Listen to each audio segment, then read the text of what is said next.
Welcome to Podnutz, the Computer Repair Podcast, episode number 178. I'm your host, Jeff Halash. This is our live call-in show for computer repair techs. The call-in number is 1-888-697-0162. The Computer Repair Podcast is brought to you by Freshbooks, the simple, pain-free invoicing solution for freelancers and small business owners. Try it free at freshbooks.com/podnuts. And by Pulse Printing and Promotions. Get help with all your print and promotional needs. Go to pulseprintpromo.com. Use the offer code Podnutz for a 5% discount on every order. Let me introduce the co-hosts. We have Marvin Bee from MB Systems. How you doing, Marvin? Did you almost forget who I was? Oh. No, I was looking at the list and I'm like going, we're down one. Chris won't be here today. He's in an undisclosed location. But how are you doing, Marvin? I am doing fantastic. Awesome, man. Good to have you on the show. We're going to have a very interesting show. This is kind of how we really kind of started off when Chris, was in some different locations and couldn't quite get on. We had to do a couple that was just you and me. That is true. That is true. Not knowing if he'd show up, half video, half audio, rolling down the highway in the car, wife holding the phone. That's true. That was a classic. Very classic. All right. Hopefully he'll be back with us next week. He really wanted to be here, but he's got some things going on, and hopefully he'll disclose those next week, what's going on. But everything's okay so far, so no worries there, but just taking care of some business. Okay. So do you want to share a story with us? I will share an update. Okay. That last Thursday night had a nice little dinner and chat with Mr. Mike from the Tech Show. Oh, awesome. So Mike was down in Tampa area, and he was actually literally right down the street from one of my clients. And I wasn't at that particular client, but I was at another client doing a job that day. And so we just decided to do a quick little meetup, him and I, and just had a nice dinner, did a little bit of prep for Toronto that'll be coming up, and just did a lot of sharing about our different businesses and discussing philosophies and strategies and how we do tech. And it was a good night. Good. Sounds good. Yeah, Mike's always fun to talk to, and it's fun when you can sit down next to somebody that actually speaks your language. Because as we've said before, a lot of our spouses and family members really don't understand what we're saying. So when we can come and talk to somebody that actually understands that, it makes a lot more sense. It is, and it's good to be able to, be right there face to face. Even though we're face to face here, it's a little different. There's a little bit more of a tactile, terrestrial, camaraderie when you're sitting right across the table from each other and able to chat and share stories and, come up with some little aha moments right in the middle of dinner. So those are awesome. Mike and I will be sharing those at the Toronto Unconvention. Awesome. And now that you did mention that, yeah, the Toronto Unconvention is what? June 22nd to 24th. July 22nd to the 24th. It's in my notes somewhere, but I didn't have it up in the forefront. But since you're talking about it, yes, we have been meeting and we've got some things going on. And exactly what Marvin said is this convention or unconvention is more about the meet and greet and sharing of ideas and getting some good info while you're next to somebody, while you have that physical proximity, because there is a different dynamic. And for those that have been to any type of convention for anything, work or otherwise, you'll know that those things are very important. And a lot of people will tell you, you need to get out. You need to get out of your basement, out of your house, whatever it might be, out of your office, like myself, and go and actually shake hands with other people, really get that feel back and forth. You get a lot more feel when you can look somebody in the eye and they're looking back at you, and then you can kind of tell if they're paying attention or not. Sometimes if you're on the phone, you really can't. So it's kind of nice to have that just one-on-one. So that's what the Toronto Unconvention is going to be a lot about. So I encourage you, yes, it is a little bit of money. Tickets are $200, but it is a worthwhile investment in you. And I guarantee that you're going to get something out of it for you in your business, more clarity, more decisiveness, more understanding of maybe the next step that you need to take, because we're going to have a lot of different people at a lot of different levels in the business and a lot of different ways of doing business, which I think is great because there's never just one way to do it. It's kind of like Windows. There's not only one way to get to the control panel. Actually, there's several, and you can use whichever one you like. So with that being said, that's great. So down in Florida, I'm sure he was enjoying the warmer weather down there. Now we're starting to get it up here a little bit, but that was probably nice since it was last week and it was like bitter cold here. Oh, I'm sorry for you. Well, I'm going to have a follow-up too. From last week, we talked about a customer of mine who had I had redone their computer and given them the computer back. 2 days later, the motherboard just ups and dies on this 5-year-old laptop. And I do all the hardware checks ahead of time. It's one of the first things I do before I ever grind on a system, before I ever copy the data. I want to check the drive. I want to check the RAM. I want to check all that stuff to make sure it's running right. Everything checked off just fine. And it's just one of those weird flukes that sometimes you just have to eat a little bit, and it's okay. It was all labor. So what I ended up doing was there was about 120 gigs of data total, I think, between him and his wife. And what I was going to do is I was just going to transfer it to their other computer. And I said, you know what? You've already paid for this service. I feel bad. It's been a couple days. This is my choice that I'm going to do this time. And what I did was I gave him a Western Digital 1 terabyte hard drive. They're $59. I put his data on there, and they've got backup software and all that kind of stuff on there. Handed him the brand new drive in the box. He came and picked up the old computer that wasn't working. So they've got their data. They can do whatever they want with it at this point, and I'm perfectly fine with that. Again, nobody did anything wrong, but it's just one of those things that happens. But even as a business owner, I understand it. Somebody just spent 120, 150 bucks to have something fixed, and 2 days later it doesn't work. And again, no fault of anybody's. Just these things will happen every once in a while. To be honest with you, it's probably the first time it's ever happened in the last 5 years. So, yeah, most of the time you catch problems right up front. And I know a lot of people out there will say, "Oh no, you charge them and you charge them for the drive and stuff like that." You know what? I'm going to tell you right now, Goodwill or whatever you want to call it will go a long way, whether you believe it or not. And that's just business philosophy and the way the world works. So once you understand that, you're not going to sweat the small stuff. And that's basically what I didn't do. I wanted them to go away with a good feeling. I felt good about it, and I'll move on to the next customer. It's not a big deal. So anyways, that was my follow-up story. All right. Let's go ahead and take a little break, and then we've got a voicemail and an email to answer, and then we'll kind of get into our topic. Our show today brought to you by Freshbooks. It is a simple cloud accounting solution designed for small business owners to painlessly send invoices, track time, and capture expenses. Save time. For most computer repair shops, it's the very thing that always seems to be in short supply. Tons to do and never enough time to get it all done. The good news is our friends over at FreshBooks feel your pain and have created something to help you reclaim some of your precious time to be more productive. FreshBooks has created an amazingly simple invoicing solution for small business owners who need to focus on their work, not on their paperwork. Nobody likes to focus on their paperwork whatsoever. Right, Marvin? Paperwork? What's that? Well, you have an Excel spreadsheet, so that's paperwork. It's true. And the invoicing is only the beginning. FreshBooks keeps all your cash flow details in one place so you know exactly what invoices you sent, when you sent them, who's paid you, and who owes you what.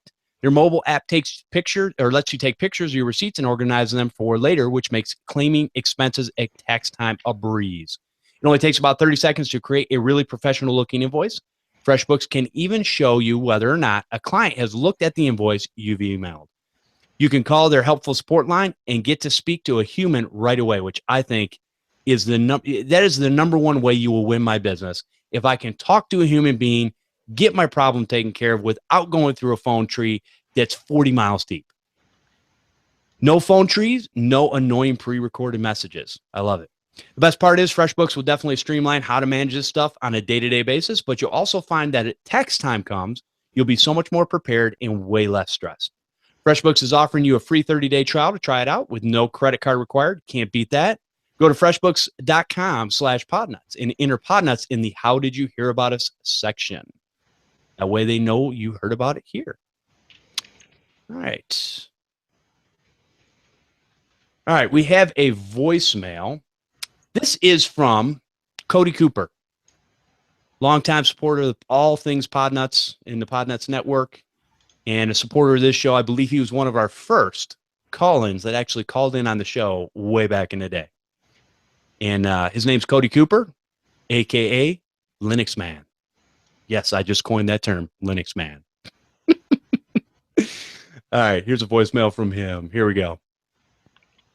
Hey, guys, this is Cody Cooper. I just wanted to call and leave a voicemail saying I'm really enjoying the show, kind of refocusing my potential career options back into IT, and your last 10 or 15 episodes, which I blasted through in 2 days, have put me on a good path for sort of knowing what my options are and doing some research.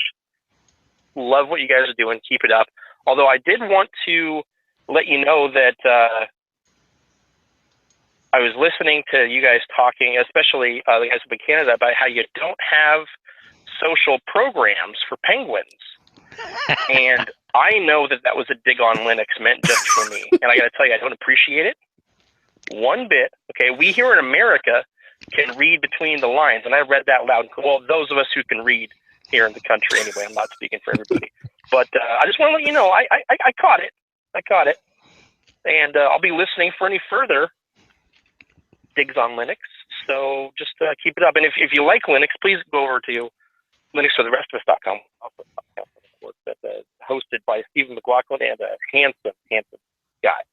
Thank you. Take care, guys. Keep it up. Bye-bye. Oh. Anyways, if you guys didn't hear that at the end of that, I don't know why he was embarrassed to share his show on you kind of quieted it up for some reason. I don't know what that is. It had nothing to do with me. Anyways, Linux for the Rest of Us is done by Steve McLaughlin and Cody Cooper. Excellent show. If you want to learn all things Linux from the basics, I mean, that's basically where they're at. They're teaching you the basics of how you can use Linux as an operating system, as a server, all these different things that you can do with the things that are out there. So definitely check that show out. It's over on the Podnutz Network. And yeah, definitely give it a listen. Hey, the whole thing about the penguins, it was so perfect. And I remember kind of talking about it, but I totally forgot. So that was fun. We forgot because it was Canadian. That's why. I'm thinking Canadian geese, and I don't know why we were talking about penguins, but whatever. That was pretty cool. Well, Mr. Christopher can address that next week when he's back. Because I'm sure they have a social program in some form for the penguins. Oh, exactly. Well, there's a social program here in America for Linux users, I think. You don't Cody, have to I love back, you, man. Cody. Yeah, don't call back, Cody. We got your back. All right, so let's see. We have this is from Michael Kelly from PGH Computer Tech. All right, or the PGH Computer Tech. Anyways, Michael says, hey guys, I was wondering, after you finish a system for a client, do you disconnect or forget network settings before giving it back to them? I feel like this is a good tip for techs that use their own personal networks when working on a client system. I just thought of this and haven't done so myself, but I'm going to start. Just a little precaution to prevent any unwanted network access in the future. As always, thanks for the quality podcast and keep up the great work. Thank you, Michael. Appreciate that. And yeah, that is a great tip. Is that something that you do, Marvin, when you bring some stuff in-house, or do you not worry about it? To be honest, most of the time I haven't worried about it. It's only I think a handful of times where I thought, you know what, I don't want this person knowing what my Wi-Fi SSID is. But what I have done now, and probably the reason I haven't worried about it, is because I have open mesh routers here in my office, and I basically, with the latest firmware upgrade, you can have 4 separate SSIDs broadcasting. And so I have usually my office and I have a couple others, and then I have one that is just for me. And what I have started doing is I have started making basically it's not hidden, but the customers don't know that it's there, because all they really care about is their private company SSID and then their public guest SSID. Okay. And then I leave the third one blank, and on the fourth one, I put one for me. So that way, when I go to their office, I don't have to worry about, hey, what's your SSID or whatever, this and that. I don't have to change my settings or anything. I just connect to my stuff. That way, if there's any filters, because a lot of my customers, I have filters built in where you can't get to social media, you can't get to free PC downloads. That's blocked. Proxy settings are blocked. I leave porn blocked, so I don't just surf porn on their SSIDs. I don't know how that happened. I just slipped and I fell into it. Yeah, but instead of whitelisting my devices, I just have that SSID that no matter what customer I go to, it's the same one for me, and it's the fourth one here in my office. So I guess that's kind of why I haven't worried about it. Okay. And I haven't had a customer notice it and say, "Hey, who's this?" Right. I guess if they ever do, then I'll address it. Now, so you have an open mesh router set up in your office. Yes. And now, is open mesh only for Wi-Fi? Well, yeah, it's a wireless access point. That's all it is. So you hook it. Now it hooks in through your regular router, right? Well, yeah, actually, it can hook in anywhere. The way that open mesh operates is you don't have to configure it specifically for any network. Basically, anywhere that it can get a cable connection and get access to the internet, it can be configured however you want. Okay. So it's not something that has to grab, SSIDs from the local network. You configure that, and the whole idea of the mesh is you can have, well, I'll give you an example. I've got customer with multiple offices across the state. All I have to do is configure their wireless network one time, and for each device, I connect to it, I attach it to their network in my control panel, and where I have each of my customers, I can access their settings, their separate SSIDs, passwords, scheduling, and all that stuff. So I connect the device to their network, ship it to that company, tell them to plug it in somewhere, and as soon as it plugs in, it detects internet, and it has all of their company settings already there. Nice. So I don't have to worry about configuring anything behind a firewall or giving it any special proxy settings or anything like that. We just get it a cable connection to the internet, boom, they're up and running. And the good thing about that is the guys that I've talked about open mesh before is, if I've got a customer with 6 offices across the state and the administrator calls up and says, hey, change the Wi-Fi password, I change it in one place, it changes for all 6 locations simultaneously.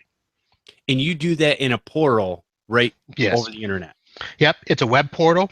And you can just basically go there, and you've got the option of just setting up individual portals for each of your customers. So I've done that for some of my customers. For others, I have them all underneath my portal.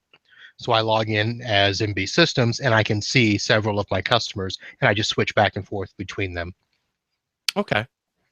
Very interesting. So would you recommend that somebody actually buys an open mesh device, puts it on their network, and plays with it from there, so that when they have to go support something like that, they have a better idea of what's available?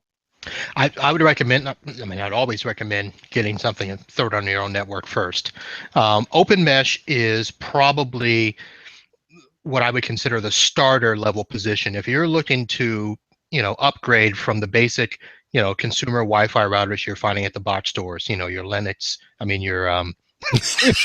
sorry, Cody.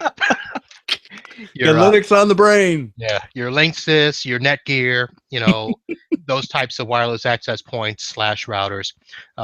Open mesh is probably the one to jump up to before you start getting into Meraki, Aruba, Ubiquiti, those higher end routers, which in theory do all the same thing. That you can, set up this mesh type network and control them either from an on-premise controller or from a cloud controller. the price point is probably in the middle. Open mesh isn't cheap, I should say. The lower end ones are about $100. They're going to be decent for, you know, a small room, conference room. The ones that I get my customers are $250, which is basically $230 for the device plus an enclosure or anything like that. And that's going to be a little bit better range. They can handle a little bit more traffic, but they're not big, robust enterprise type routers. Right. Okay. You're going to want to jump up to Meraki or Aruba, you know, one of those for that. Now, when you say router, you know, and that's where I'm trying to get the differentiation between the two. You're talking about a router as, you know, something that's giving out the DHCP, you know, IP addresses to each and every device on the network. Maybe you have a router that's already in place, but my understanding is the open mesh you can actually add to as just an access point to go to, you know, different. A lot of people use them in businesses because they do have such a great range and they can add more than one. Right, and you can do. And the issue with it being called a router or access point, you know, they're almost interchangeable because, you know, they are able to hand out DHCP. Now, most of the time when you add an access point to a business, you don't want it to hand out DHCP. You want it to be part of the business landscape. Right. Unless you're trying to truly segment a separate network and you're going to give them a different IP range. Now, with the open mesh, each SSID can have a separate IP range. And usually what happens is the public one is the one that comes up, and, you know, if your internal network is a 192.168 scope, the guest is going to be a 10.10 something. So, and there's no real way to mesh the two networks. You want them to be separate. Right. And then the private one, you actually do what's called a bridge, so that when your people connect to that one, they actually bridge to the local LAN and they'll get an IP address on the network. They'll be able to access printers, shares, or, you know, stuff like that. And then you have other access point SSIDs that you can make a completely different IP scope and, again, keep them completely separated. You don't have to bridge all of them. Well, technically you're only going to bridge one, but you don't have to bridge it if you don't want to. If you want to have all four be separate, you keep them separate. So in a sense, they are a router because they can have separate IP scopes for the connection. They can also have different DNS settings. So if you want, if you want the SSID that bridges to your local network to use the SSID settings and the internet filter of that local network, then it'll pull from the local network. The ones that I give the public one, I usually would give them either the Google DNS or Open DNS, so that if I still do filtering through Open DNS on top of what they have locally, we can still block guests from going to porn while they're in a business setting. Gotcha. Okay. No, that's great. I've just thought about in my own physical space here I've always said, in going back to this email, what I told him was that a lot of times I will actually hardwire the customer's machines. Most of the time, laptops, even Ultrabooks that don't have an Ethernet port, I have a little USB adapter that has an Ethernet port on it for like $35, whatever. You plug them in, 99% of the time they work. Every once in a while they won't. So you have to put somebody on the Wi-Fi. No big deal. It doesn't happen a whole lot, but I do have to remember to actually forget those network settings and get my password out of there because I don't want that stuff, you know, saved. So it is another step that you have to go through. And so I've thought before of getting another router, so to speak, that I could actually run the hardwire through and also run Wi-Fi through that was separated from my regular network. And also I was thinking too, we're talking about a lot of these things, the Internet of Things that are coming up with all these different devices you can add to your network. And we're finding out that most of them are super dangerous. Right.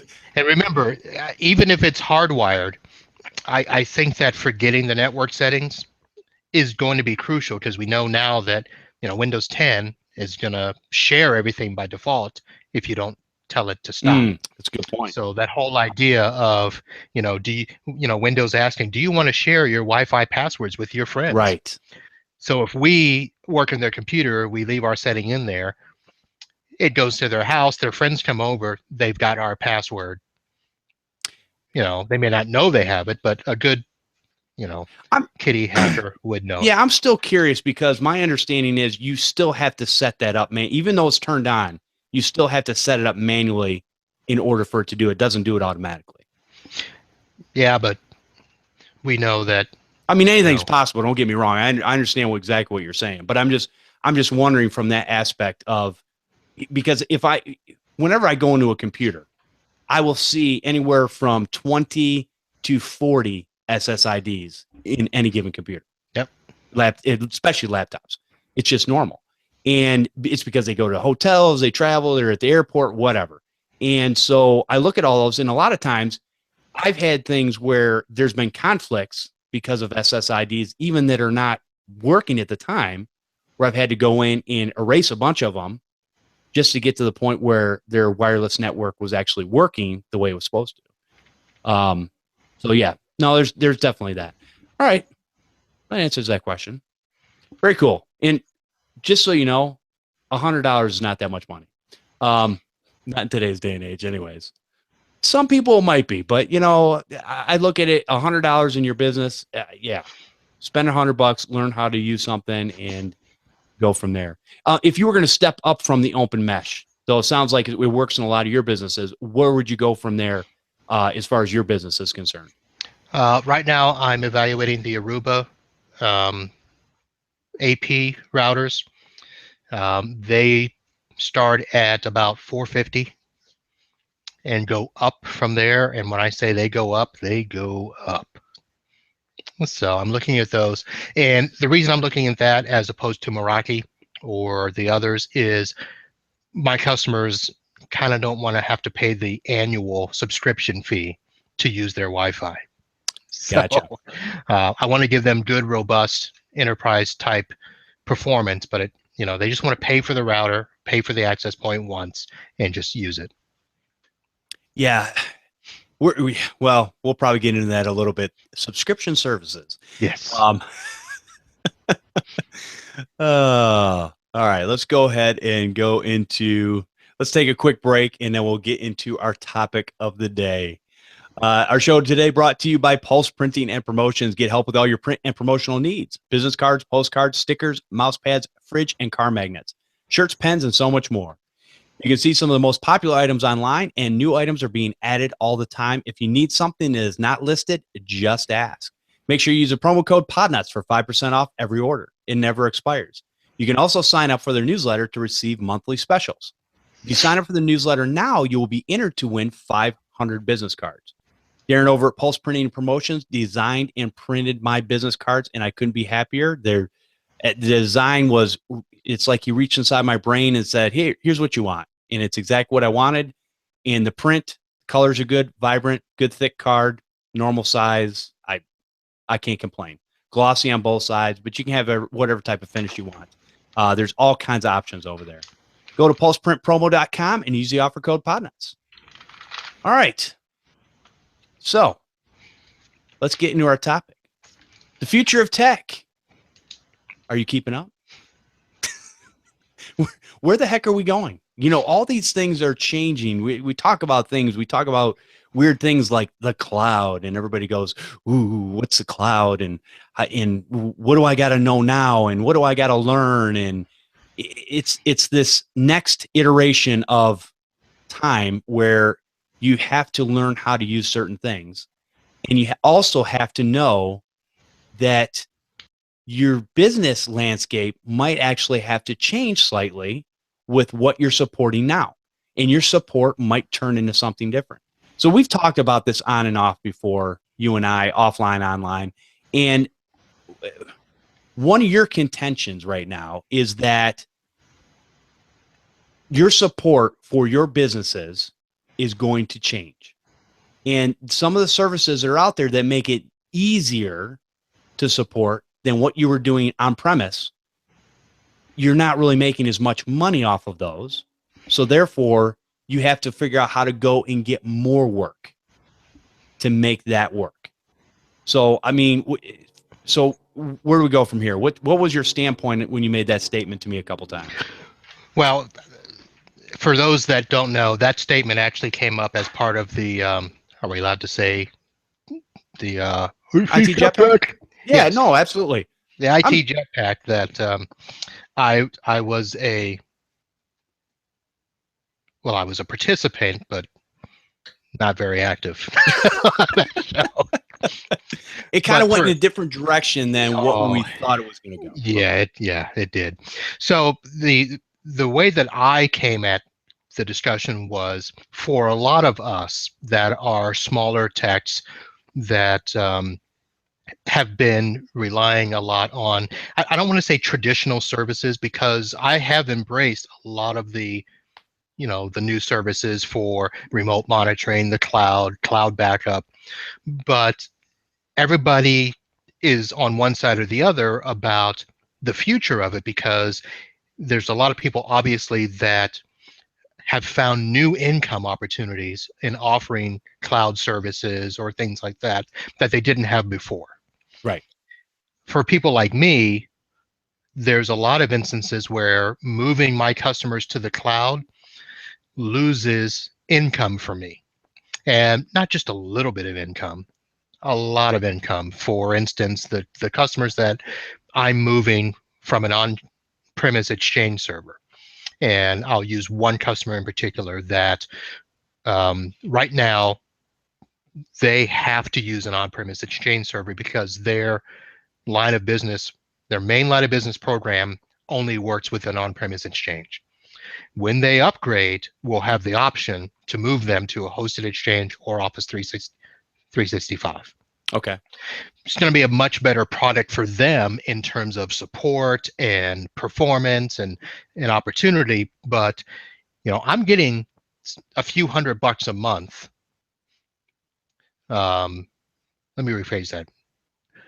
I'm getting a couple of grand a month from that customer as part of my overall support for them. So it's not just the Exchange, but the Exchange is a big part of it. It's a service that I've got to maintain, add and remove users and stuff like that. Moving them to Office 365 is going to basically be a big hit to my monthly income.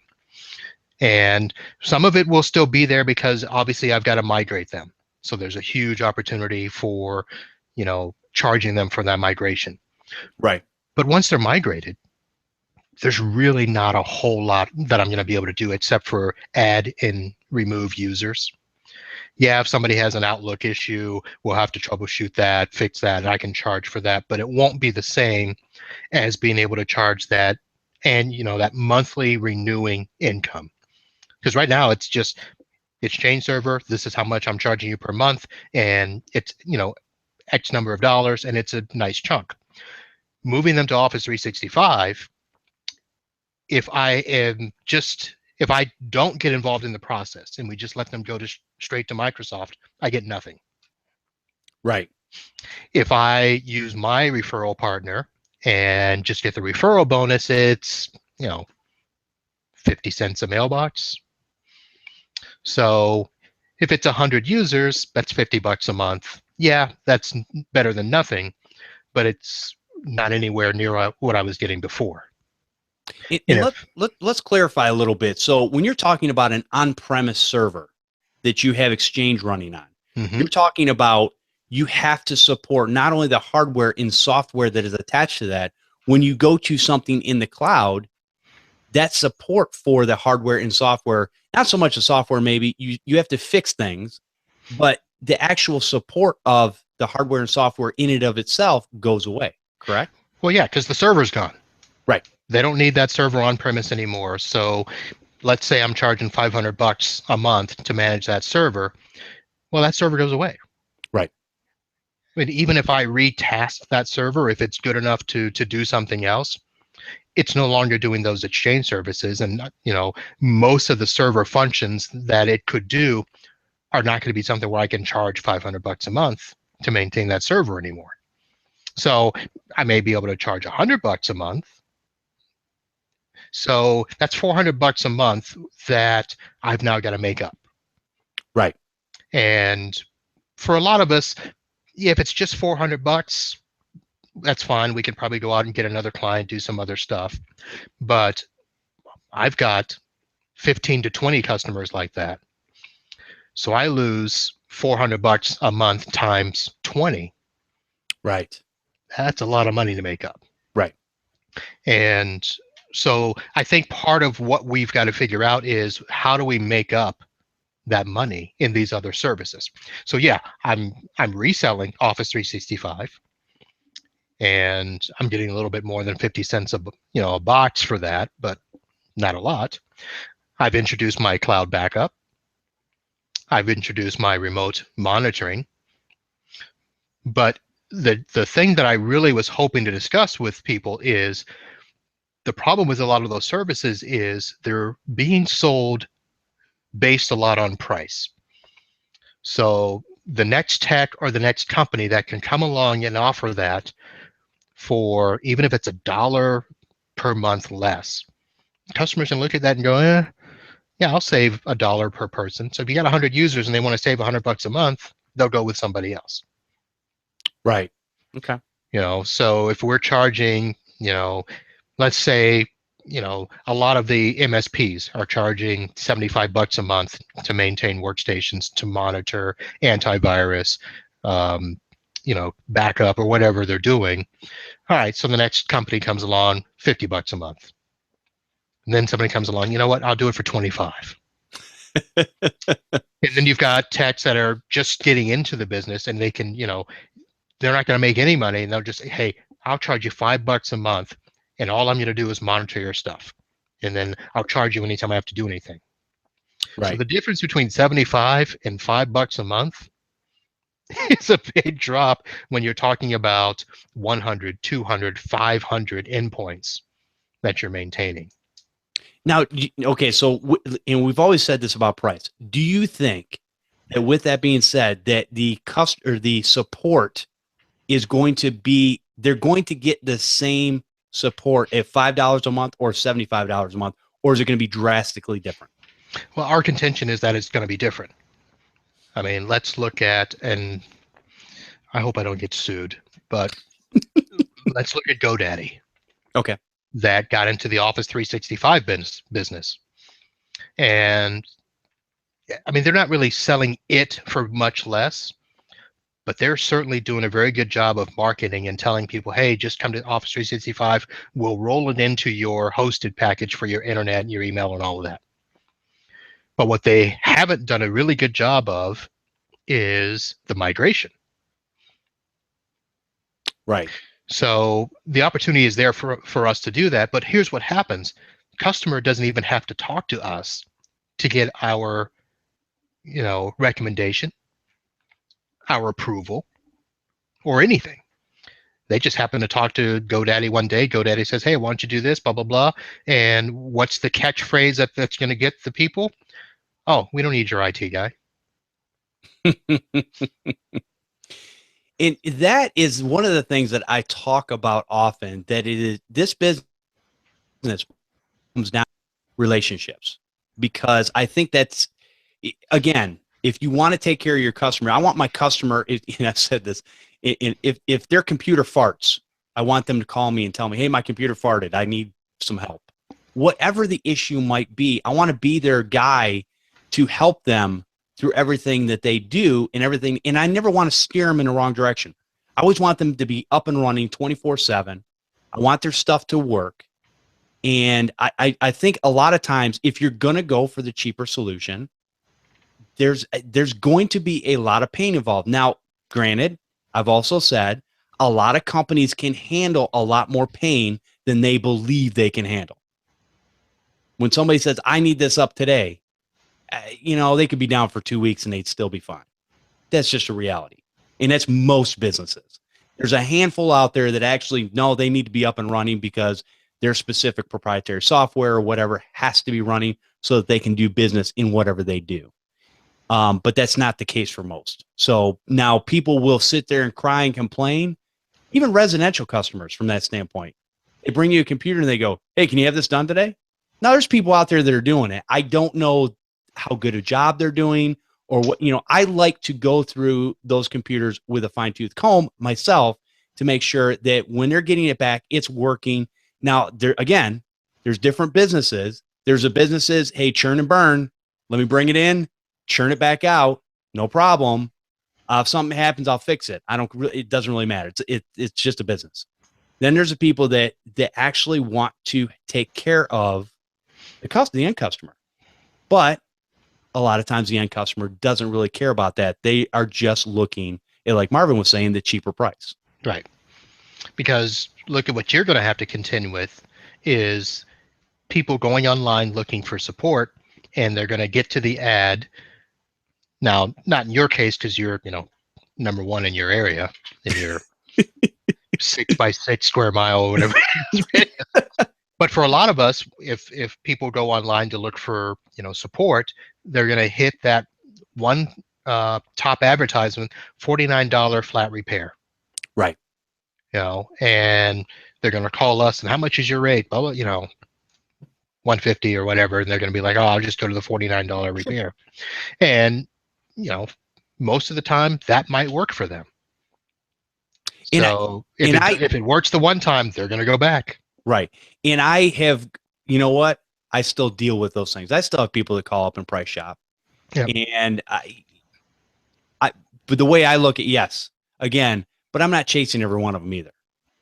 From my standpoint, there's enough people to pull from. If I can add, and a lot of people don't realize, if I can just add 50 new residential customers per year, it's very easy to do. Very easy. I can build, even if you're only 25, let's say 25 residential customers, you'll get out of that group over time as it keeps going on. You'll get a good, reliable group that will keep coming back to you for no matter what. And they never bucket your prices. They just pay it, whatever it takes. It doesn't matter. Then there's the other ones that'll go find this person and they won't stick with them. They'll go with somebody else. In 8 months to a year and a half later, that person's out of business anyway. So I just look at it and go, hey, and not only that, I can't tell you how many times somebody's called me and said, the last person I took it to wiped my drive and lost all my pictures. I'm like, I don't know what to tell you. You get what you pay for. Yeah. Bottom line, period. Here's the thing. When people go to fix their car, are you going to go to the cheapest mechanic? If you are, you're an idiot. I'm sorry. You're just an idiot, because I'm going to put my family and myself in a car that I don't feel has been maintained correctly so that it's not going to cause an accident or do something. No.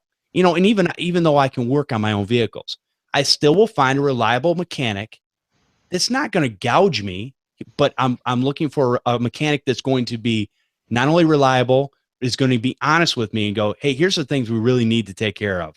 Here's some things that we could probably wait a little bit on that, and you should be okay. And I'll go back to that person time and time again, and it doesn't matter what they charge me. It's going to be $120 an hour. It doesn't matter to me, because I know the job is getting done correct. And I just pulled if you ever look at go into any mechanic shop, no matter where you're at, look at the wall and you can see their hourly prices. They tell you their certifications and all that kind of stuff. Yep. And mechanic is a very good example. And check and see if the wife is around, because we have that discussion. I've got a mechanic that I've known for over 20 years. Okay. And he is more expensive than just running down to, Tires Plus, Goodyear, whatever the shop is or whatever. But he does the job right. Yeah.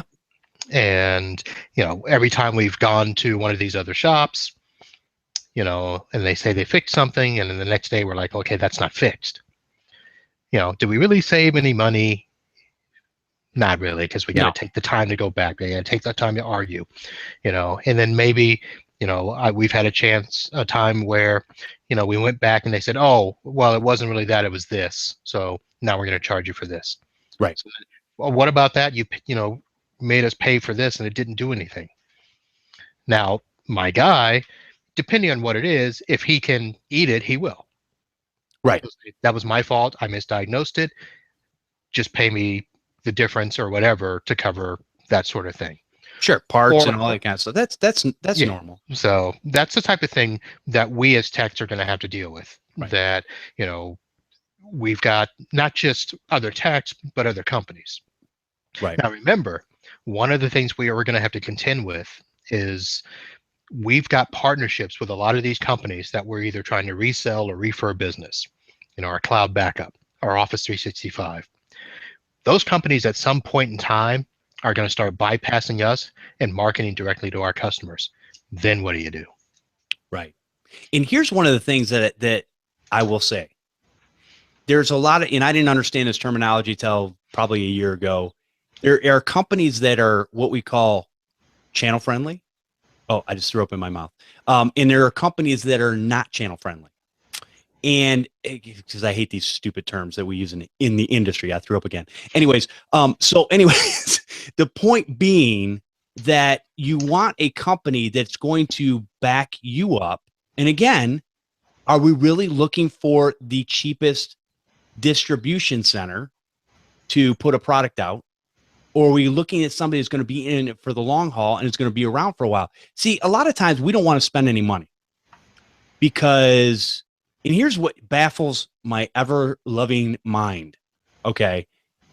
We use free tools all the time to make money. And I'm like going, and I understand, you know what? Hey, there's things I'll check out. There's tools I'll check out or whatever. And if I'm using them on a regular basis, no, I want to pay for those tools because you need to pay for the tools that you're using to make you money. And everybody gets irritated because all of a sudden these companies that all of a sudden they're here today, gone tomorrow, or bought by Dell or whoever, we get all mad and go, oh, you sold out. No, we're the cheap son of a guns that wouldn't give them any money. So they had to sell out because I'm sorry, if I'm making pennies on the dollar and all of a sudden XYZ company comes by and says, hey, we'll give you $32 million for that company or for that product. I'd be like, sold. I don't get no love from my people anyways. Whatever. You can have it. I don't care what you do with it. Yeah, it was my baby. But hey, $32 million to buy an awful lot of babies. That's all I'm saying. Yep. That is a big, that we do have to contend with that. I mean, how many people were in an uproar when LogMeIn pulled their free product? Right. And, now I was one of the people that I was actually paying for LogMeIn Central to provide support for my customers. And you still had to pay for it because they upped the prices, right? Well, yes, I did. Now, granted, I had some customers where I would pay for the pro subscriptions for the desktops. And it did come with, I don't know, I think I had 100 free that I could install on the desktop. So I used 100 free. Okay. Okay. Sure. But then all of a sudden the 100 wasn't free anymore. Now I was upset, but I understood. Sure. And I knew that I was going to have to pay the difference because I wasn't going to pull the support, and I just basically had to up my price for the customer. But a lot of technicians, I mean, were really, they were ready to just, go burn headquarters of LogMeIn, Citrix or whoever. I don't know who they are. But yeah, our industry, we've got to do our part and support these companies. Yeah, there are ones that are giving free tools, but they also have paid tools that they're thinking, okay, if we give you the little, bite, the little lost leader here, please come over here and buy something here so we can stay in business. Exactly. And we've got to do that. Or else we are going to run into these issues where if we're going to use their free stuff, they're going to find a way around us to either go get the customer to pay or have somebody buy them out. I'll give you a prime example. This is a real world scenario, and a lot of times I'll use my job as an example. And I remember sitting in a meeting. I was a team leader back at my job at Ford Motor Company, and I was sitting in a meeting with one of the supervision, and basically they were cutting jobs, and they have a task every year where they have to cut so many jobs in the plant. Looks good to the bean counters and all that kind of stuff, and looks good to the stockholders and whatnot. So they have this task. Sometimes they can do it. Sometimes they can't, whatever. But he basically told me, he's like, you guys make it so easy. He goes, I don't even have to go through and figure out what jobs to cut. You guys cut them for us. And I thought about all the different shortcuts and different things that we do in that type of business that we actually do. We wave it in front of them. Yeah, look at this. And so this happens all the time. And that's my point, is that a lot of people will go, well, I can't charge this amount because my area just won't sustain it. Well, the problem is, and this is another pet peeve of mine, call a plumber or HV guy out, or HVA guy out, and or gal, whatever, and see how much, if they don't do anything, see how much you pay. I already know, and I don't care what, I've lived in several different areas, some higher, some lower, doesn't matter. I know right off the bat, it's going to be a minimum $125 check I'm going to have to write or swipe my credit card or whatever, even if they don't fix anything. Yep. Just for them coming out and looking at it going, yeah, your stuff's messed up. Here's how much it's going to cost to fix. And we want to, and I understand a lot of people will go, well, you know, your heating and cooling is more important than whatever. And I'm like, okay, but here's the thing. If your computer, in fact, is not that important, there's a lot of people out there, man, I don't know what they would do if they didn't have it. So it is important. What's not important to them is to maintain it or spend the money to maintain it properly. And I get that. And even businesses, from a business standpoint, businesses are always looking at the bottom dollar.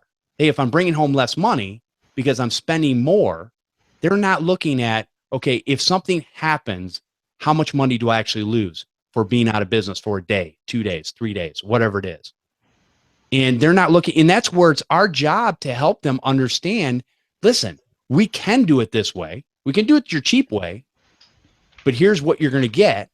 Or we can do it this way, and you're going to be much happier, and it's going to be the same amount of money over a long haul versus having these big bills come at you all at one time, where your accounting department goes, what in the world was this for?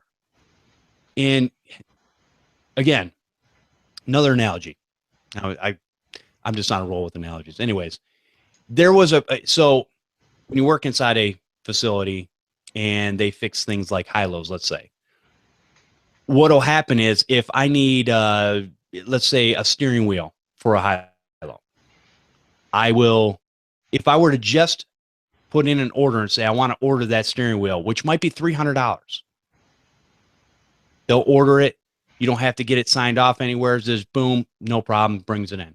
Okay, now, if I wait and I've got all these different broken parts, and I wait till the bill's like $10,000 and I put in a $10,000 order, now that's got to go downtown, and downtown's got to approve it. Well, they look at it and go, 10,000, no, they'll give you 2.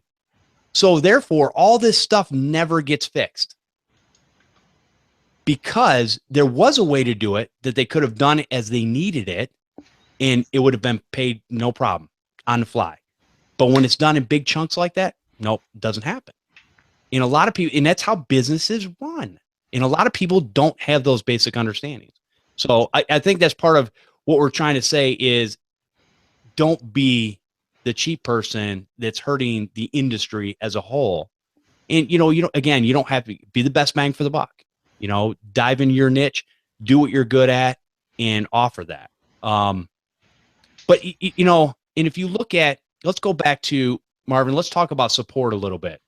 So these companies will sell out to, yep. I'm just going to use example, Sonic Wall, Dell bought them. Yep. Now Dell has their hands in so many different things. It really doesn't matter if Sonic Wall does anything or fails. Really doesn't matter. Worst case scenario, it's a write-off. Best case scenario, they make monthly subscriptions from it. Well, I was going to tell you, the key for them, I think, has been that they were not in the firewall appliance business. So that's something that they can add to their portfolio. Right. And what Sonic Wall, as good as they were, what I actually liked was the fact that they didn't push me to do the subscription, which is fine, because for my main customers, I had no problems. We sold the subscriptions. They understood the benefit of the gateway antivirus protection, the intrusion prevention, the internet content filter. They had no problem with that. I did have some customers that, I don't need to worry about it. I don't want to pay for that. So I didn't have to.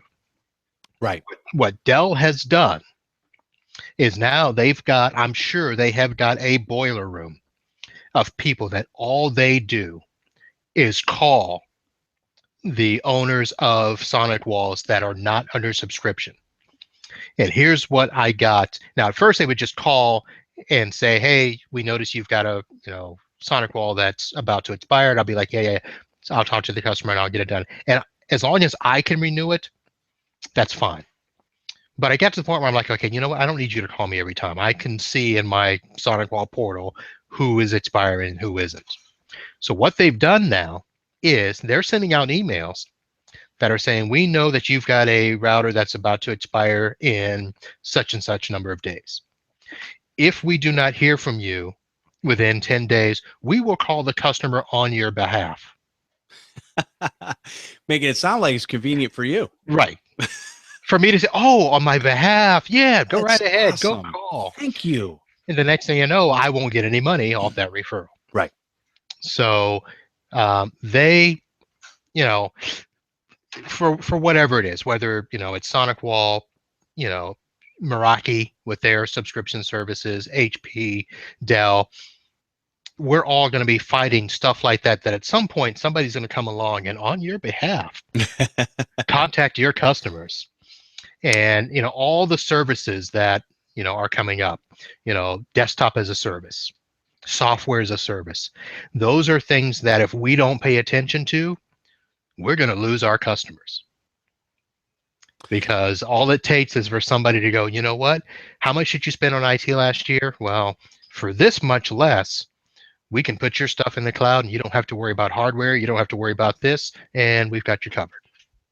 Now, I will say this, and a lot of people, and here's what I cannot get from the cloud service providers. Most people look at cloud services like AWS, Azure, so on and so forth. And they'll look at these companies and they'll go, okay, for pennies, I can spin up a server. And if that server gets overloaded, it can spin up another servers and so on and so forth. And I will never have any downtime or in all this type of thing. But what they don't realize is they'll look at it and they'll go, yeah, you don't have to spend $5,000 on a server, an on-premise server, and maintain it and all that kind of stuff. We're doing all that stuff for you. But people that already have servers in place that are doing whatever it is they need to do. And there's always going to be a need for on-prem servers depending on what it is. You can't, because of bandwidth constraints, I believe you can't. There's still a lot of things you're not going to be able to do over the internet. But let's just say we move our servers from the closet at the business to the cloud. We're told a lot of times that, oh, you'll save a ton of money. I'm not sure that's always the case, because doing the math does not always add up exactly to what it needs to be. And so there's kind of some confusion on that. I'm even confused about it. I'm like, can you really save money by spinning up a server on AWS versus having a server that's been sitting there for 5 years and may have another 2 to 5 years left in its life? Is that a reality? And I understand upgrading the operating systems and so on and so forth, but let's be real. There are still people on server 2003. I've seen it with my own eyes. So, yeah. You know what? And for what they're doing, it works fine. Yeah. It's not safe, but it works fine. Right. There are going to be some businesses that, yeah, they will save money. Okay. There's, when you just look at the economics of, the cost of the physical equipment and what we charge to maintain it, there will be a case where, yeah, they'll save money. What I think happens to some, I've had customers that have gone to the cloud. It didn't quite work out, so they came off the cloud. Sure. Because there were some applications that just didn't work in the cloud.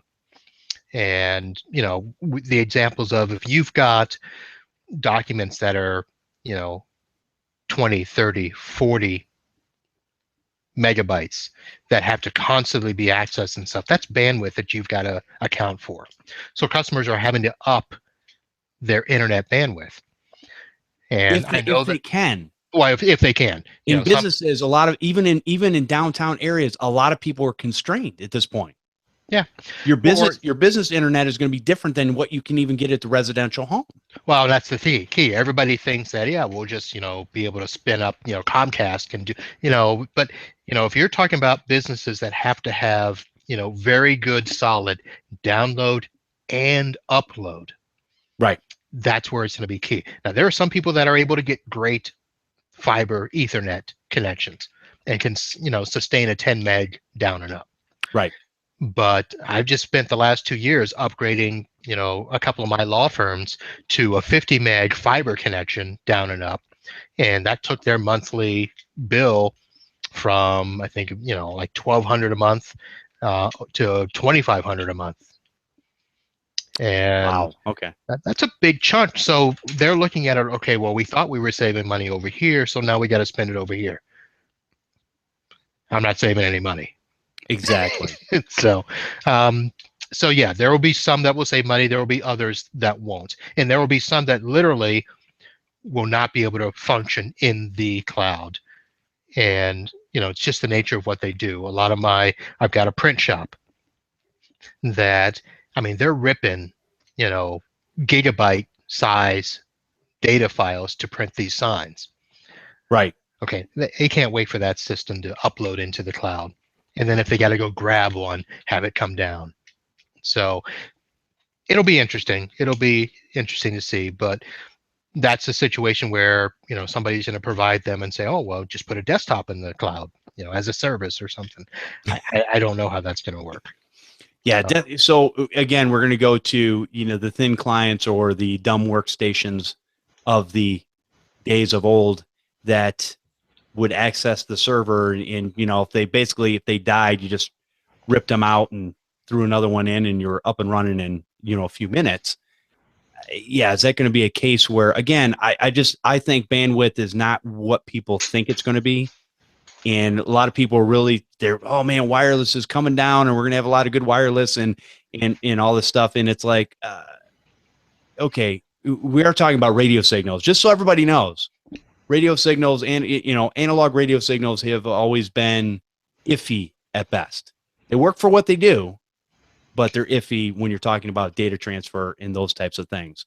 Now, yes, maybe somebody will come up just like the battery thing, right? Oh, we're going to eventually get cars that go over a couple 100 miles because, our battery technology is like 20 years old, people, 20 years old, and nobody's cracked the code yet. Nobody.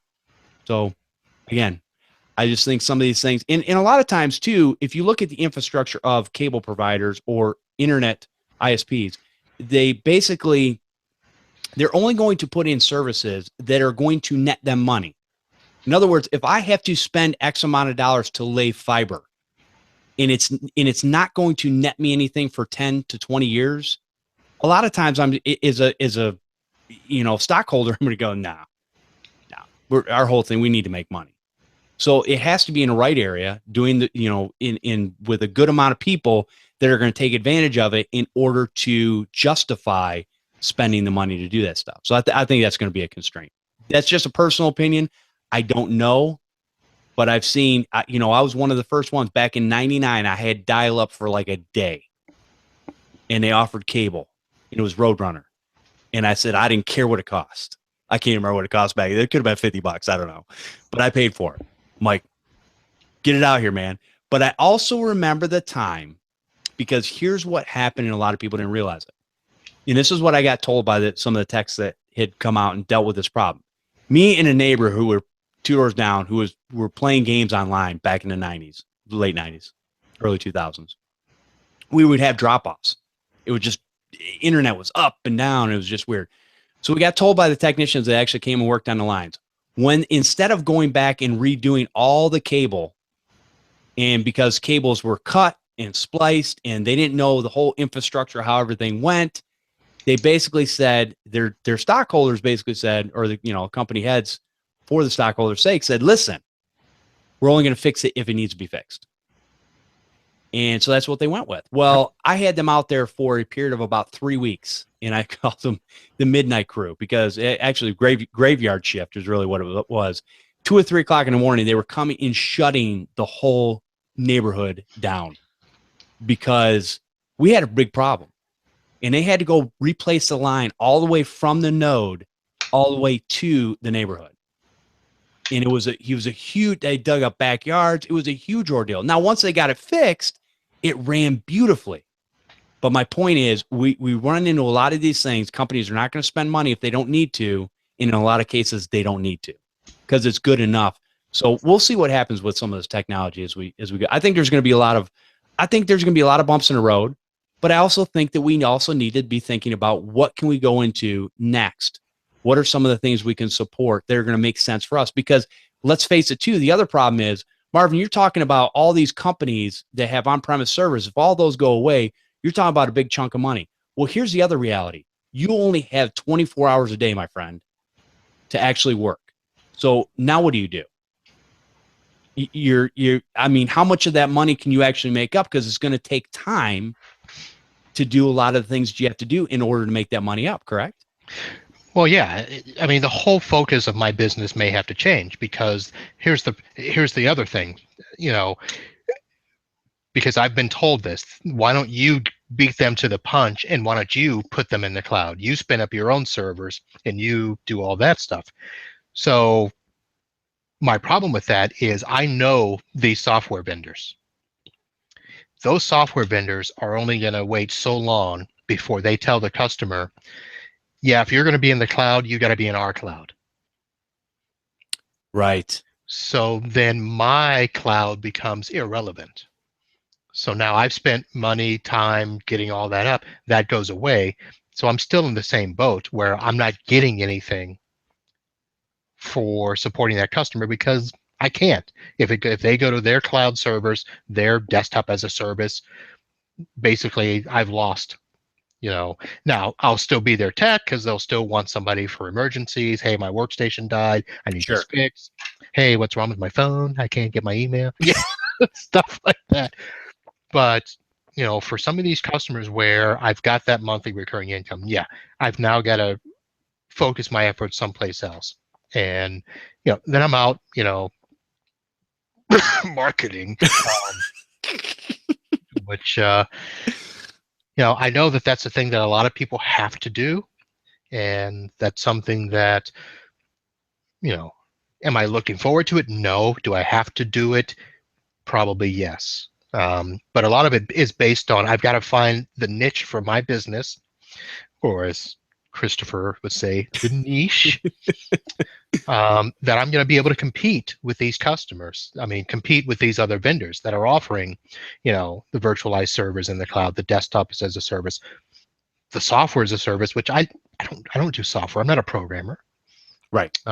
But when they get to the point where, QuickBooks Online finally catches up to the QuickBooks Desktop, the QuickBooks Pro advisors are going to be scrambling. Right. So it's not just, us as technicians, it's a lot of the industry is going to be struggling. This is, what are we going to do? We're going to go work for other companies to be their boots on the ground and make half the money for doing the same thing if we're doing, break fix, which is supposed to be dead. I was just about to say break fix is alive and well, baby. Alive and well. You know what? In a few short years, the articles we're going to be reading are MSPs going back to break fix. It'll be interesting because, yeah, it's the same thing that happens with every other industry. There's going to be mergers and acquisitions, and the bigger companies are going to take bigger pieces of the pie, and we're going to be left, scrambling. Right. Except I'm not going to be holding some sign on the side of the road saying $49 PC repair. No, exactly. You know what? There will always be people that are willing to pay a premium for good service. And if you can provide it, and that's one of the things that a guy like you, Marvin, does not have to worry because you've already established yourself as that type of person. Yes, there are some of the things that you might have to switch around and do in your business, but the reality is people know you and they know the work that you do. And sometimes, yeah, you may lose out on the cheaper proposition, but I think most of the time people are going to be like, like the customers you've had in the past that have come back and said, dude, seriously, no, you need to do this because this other guy, yeah, this ain't working out. Well, and that's all having proper tools. I mean, that's right. Investing in your business and having the proper tools to do the job. I mean, Fluke. I mean, get yourself some Fluke tools because, part of what's making me survive is the fact that I can do testing that other techs in the area can't. Right. Because they're mean- using free tools. Or none at all. Or none at all. Right. None at all. Well, okay, so yes, I can't even imagine a day and age where you go in there and you go, I don't know what's going on. Let me unplug this one. What's that do? I mean, it's like, really, seriously, that's Story time. yeah. Story time with Uncle Marv. So I'm at a customer and we're doing basically a internet service cutover and a phone installation to voice over IP. So I'm there, and my sole job is to be there to make sure that the internet is up and that their VPN connections stay working, and that if there's any other major issues, I'm just there. Right. So we've got technicians. There's 3 other techs that are there doing this job, and we're talking it's 30 stations, I think. And we've got phones that are going out to these stations. And so some techs were supposed to go the day before, get everything set up, and then we were supposed to show up at the time of the cut and just did it, flip, flop, flip, So as we're setting stuff up, we notice that some of the phones and some of the computers don't have connection.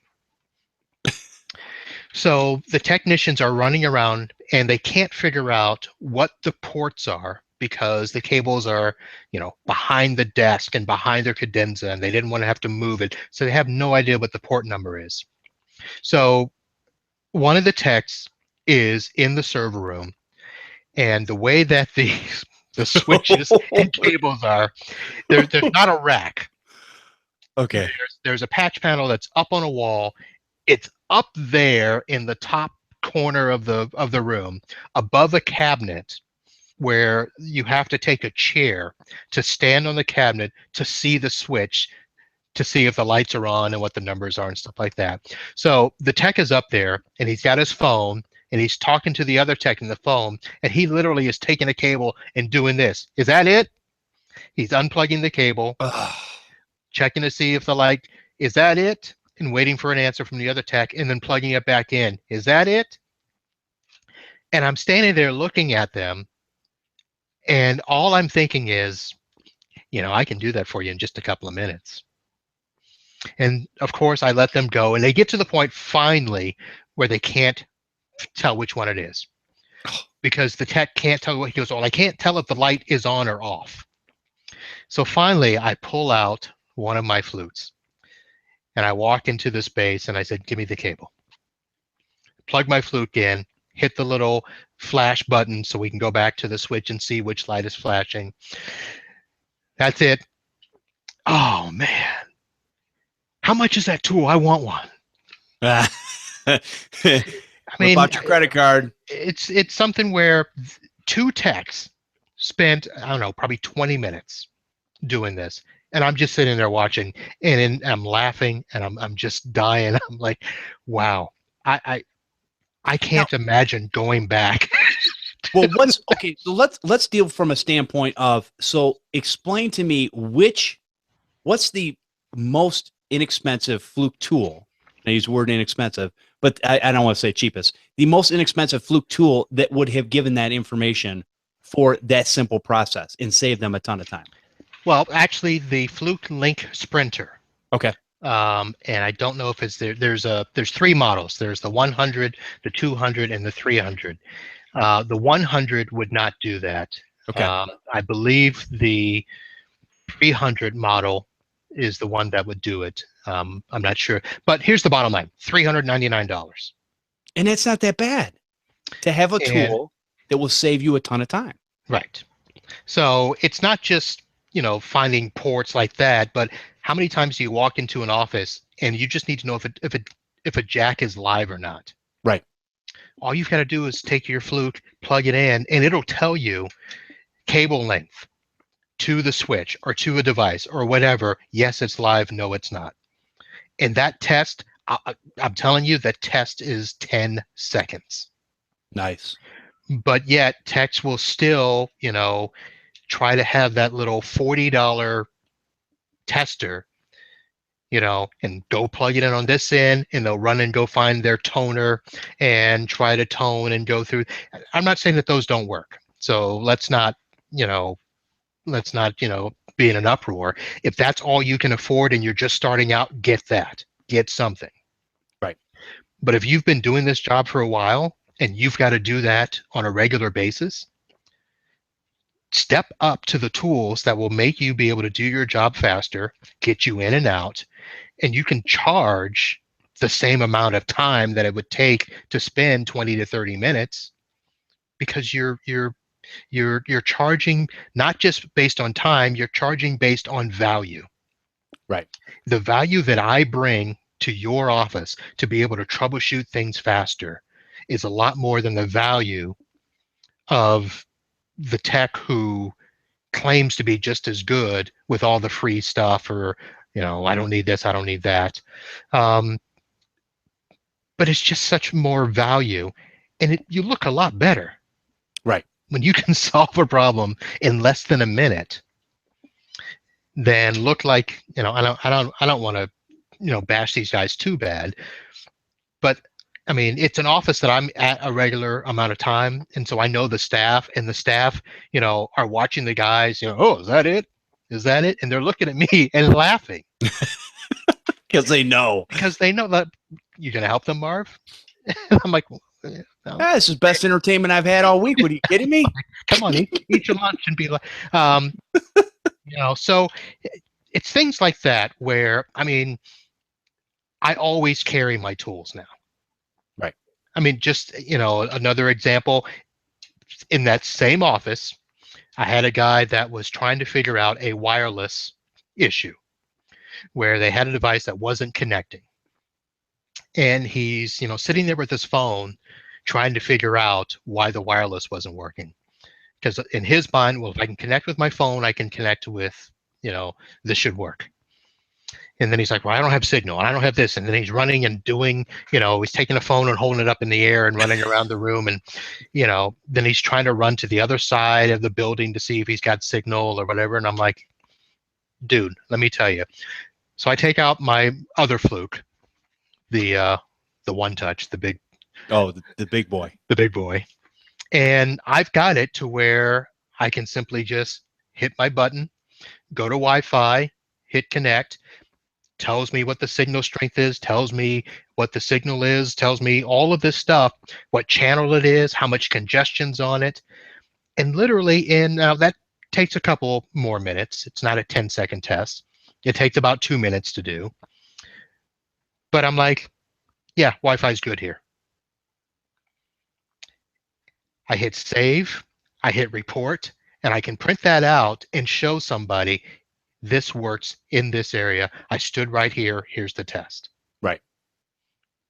So what? Yeah. So now you can move on to what the problem is, and go on from there. Right. So it was just, and that tech probably spent. I mean, he was sweating, just running around trying to figure out. I'm like, and yeah, I'll say this. So the other techs that were there was from an actual ISP company, and they were watching him do that. They watched me pull out my tool, and he walks away, and they look at me and they go, that's so much easier, isn't it? I guess it is. Yep. So when you were mentioning earlier about, the value that I can bring and not worrying about, where my income is going to come from, I do have, those types of things that as a value add, I can bring something to the table that others can't. Right. I can bring that advanced network diagnostic, my portable tools, and, I can charge a premium for that because most techs aren't going to have those tools. Right. Which boggles my mind, because they want to support XYZ size company, but you wouldn't again, it comes back to, what are you charging? If you're charging at cheap prices and you're not going to have the tool, again, what's the goal? Is the goal to get in and get out, get that customer back up and running? Or is the goal to make an hourly wage and just go through the motions and try to do the best you can? I mean, that's the whole thing. Well, it's the type of customer. I mean, for a lot of our listeners that are techs that are supporting residential, you're not going to get these tools. I mean, No. it's just not going to be beneficial. But if you want to go after businesses, and businesses are all about getting results, then you've got to get the tools that get the results. Right. You can't walk in there and start unplugging cables guessing. Because not only that, but okay, so let's look at this from a lazy standpoint. I'm getting older. I don't want to bend over as much. I'm tired. Why would I want to spend all this time and effort when I can buy a tool that's going to do it for me, not only in a shorter period of time, even if it did it in the same amount of time? Well, I can sit there and eat a Snickers bar or whatever. What? I mean, for what? Because I can run around and sweat and look like I'm busy and actually look like I'm doing something. I still remember seeing, this was a residential customer, but this goes both ways, business or not. I remember pulling up one of my automated tools as actually D72 at the time, and I'm sitting down at the customer. Comes up, my logo pops on the screen, and I'm running all these things. I'm carrying on a conversation with this guy. He's like going, so you start the tool and then you sit here and talk to me. And when it's done, you click the next thing and it goes on. Yeah, kinda. I said, it's pretty much automated, but there's a couple things I'm looking for and I have to manually peruse through, but it made I could have been sitting there going one program at a time. Here we go. Yeah. Okay. That's not it. Let me download this other program or pull it off my USB stick and it's like, really? And you're popping up all these tools that they can download off the internet too. But I've gotten this more times than I can remember. Is that he's like, oh, did you write that tool yourself? I said, no, a much smarter guy than me wrote it, but they wrote it so that I could use it in this fashion, and it makes me more expedient, and it makes you look that much more professional, that much better to the customer. They're not going, hey, I can download CCleaner and clean this up and it's like, no. That's not, again, and like I told people before, I don't know what it is. I have a feeling, whether remote or not, of how a computer's supposed to operate. And if it's not operating right, I really dig into them sometimes just to see if I can figure the problem out. And most of the time I do. There's something that was deep down in there that I was able, oh yeah, okay. And you get that out and you're like, now the thing is operating correctly and doing what it's supposed to do. Yeah. So anyways, all right. Well, I think we've gone on long enough. We went long today. And it was only you and me, man. We can't blame Chris. All right, Marvin, if people want to know where they could get a hold of you, where would they do that? They can go to maninthevan.net. All right. And he may or may not get back to you. No.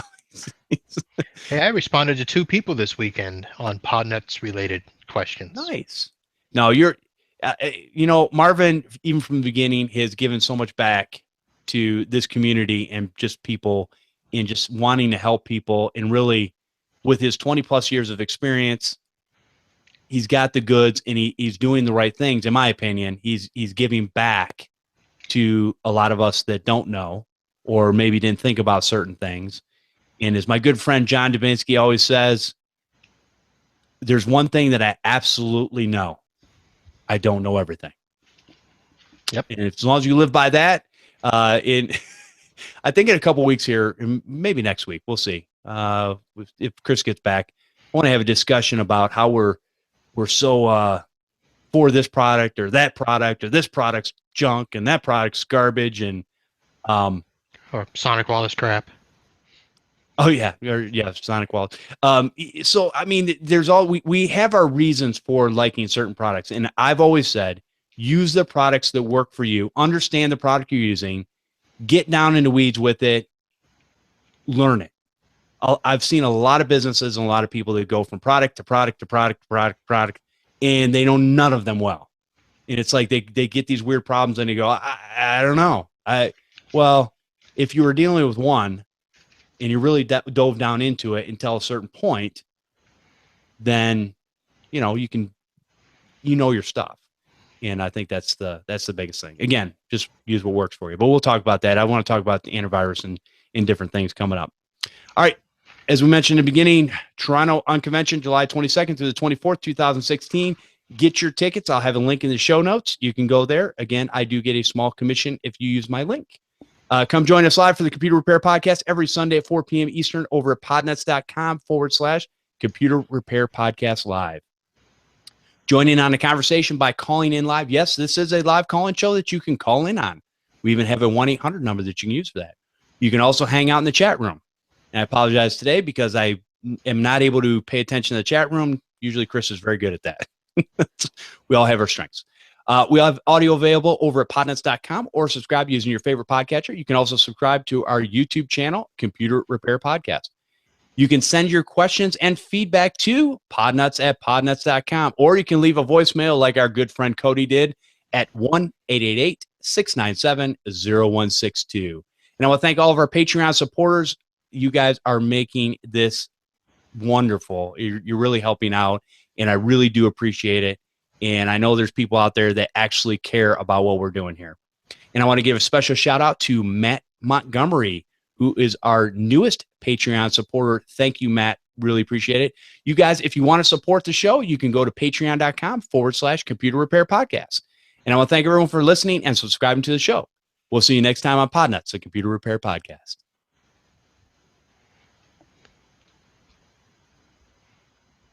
Bouncing your head again. Stop it.